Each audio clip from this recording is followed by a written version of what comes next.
When legal executions are carried out in the U.S., the few members of the public who are allowed to attend are forbidden to tape or photograph what they witness. But NPR investigative reporter Chiara Eisner obtained audio that was taped behind the scenes during 4 executions from the point of view of prison staff. Just a warning, we're going to play some of that audio from those executions, which some listeners might find disturbing. 35 years ago in Virginia, just minutes before a man was scheduled to die by electrocution, employees at the prison started taping what they were seeing. What you're about to hear next are moments drawn from that tape. Have you got the recorder on? Yes, it's on. Go.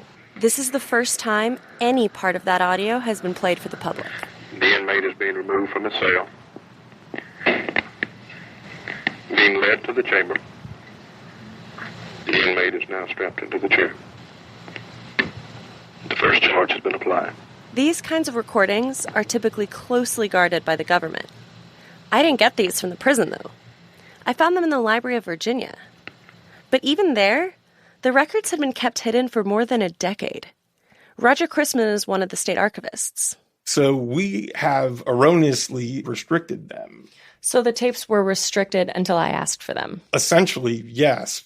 We were following the 50-year guideline that the Department of Corrections had put on the earlier execution files we had here. There's a law in Virginia that says the Department of Corrections can restrict files about executions for 50 years after the prisoner dies. The library originally thought that law applied to them too. After I argued that law shouldn't apply, the archivists gave me the tapes. But the story of how the audio arrived at the library in the first place really starts in the house of an 82-year-old man named R.M. Oliver. As I recall, he contacted us and said he had some Department of Corrections material and could we come and take a look at it. Interesting. So y'all went to his house to pick up the files? We went to his house, and when we got there, he brought out this nice brown suitcase, essentially, and said, "This is what I have to donate." Oliver said he felt the tapes were important when he donated them in 2006. And he was right. Not only do they explain step by step how executions were carried out in Virginia, they provide a rare glimpse into the relationships between the prisoners and the workers who were executing them. Alton Way's last words were captured on this tape just minutes before he was executed. I would like to express. I would like to express what is about to be taken here as a murder. Did you read that? Yeah, I'm trying to get it. I would like to express that what is about to take place here is a murder, and something about he doesn't hold that against anyone, and he loves everyone. What Way actually said was that he forgave everyone who was involved with his murder. Key place in proper position, warden nod, execution is taking place. How had records this important ended up outside prison walls in somebody's briefcase? Roger said he had asked that question to the donor, R.M. Oliver. He said he used to work at the Department of Corrections. Oliver had been the agency's director at one time, but he had left that position more than a decade before any of the 4 executions took place. Since Oliver passed away years ago, I visited his son, Stephen. It was pouring outside as we ran for cover into his house in Richmond. I'm sorry the house is a mess. Oh, no, we're sorry we're a little late. We got you all set up in the kitchen. Thank you. I showed the original briefcase to Stephen. The archivist, Roger, had kept the bag that had carried the tapes all this time in his office and had given me permission to take it from the library.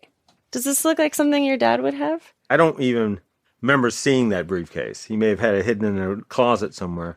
Dad kept it a secret from us. There were certainly reasons people may have wanted to keep the tape secret. One of them indicated that staff were unprepared to handle one of the most important calls that can be made during an execution.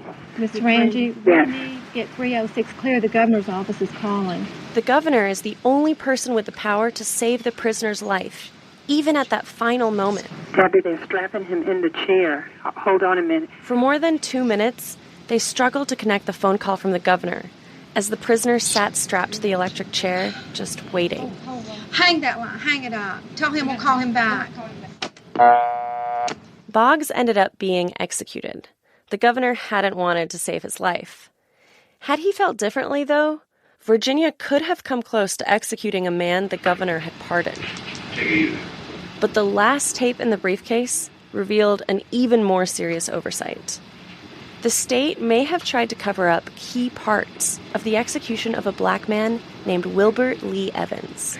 The team is continuing to strap Evans into the chair. It's now 11 o'clock. What happened next on the tape sounds very different from what reporters who witnessed the execution said they observed. The Richmond Times-Dispatch reported that after the first volt of electricity hit Evans, he started bleeding from his face. It's 11:04. The first surge of electricity has been administered. A reporter from the Alexandria Journal said it was then that the blood started bubbling down his belly and onto his shirt. But there's no mention of any of that on the recording. 11:05. Second surge of electricity has been administered. Even after that, she still didn't say anything. If the local journalists hadn't reported what happened, the prison's official tape would have made it seem like Evans's face hadn't bled at all. It is 11:09. The inmate has expired. I asked the Department of Corrections whether they had any more execution tapes, and they said that they did. They had 7, but they refused to provide any of those. They also declined an interview to talk to me about why. Ian Kalish is an attorney who teaches at the University of Virginia's law school. I think that these types of records are really key to facilitating public oversight and, holding public bodies and, government actors accountable. Virginia executed more people in its history than any other state in America before it abolished the death penalty in 2021. Kalish believes the public deserves to know what happened in its death chamber. It's very concerning to me that, this type of information is being withheld. Today, most executions across the U.S. are carried out by lethal injection. But execution workers still made mistakes during more than a third of the ones that were attempted last year.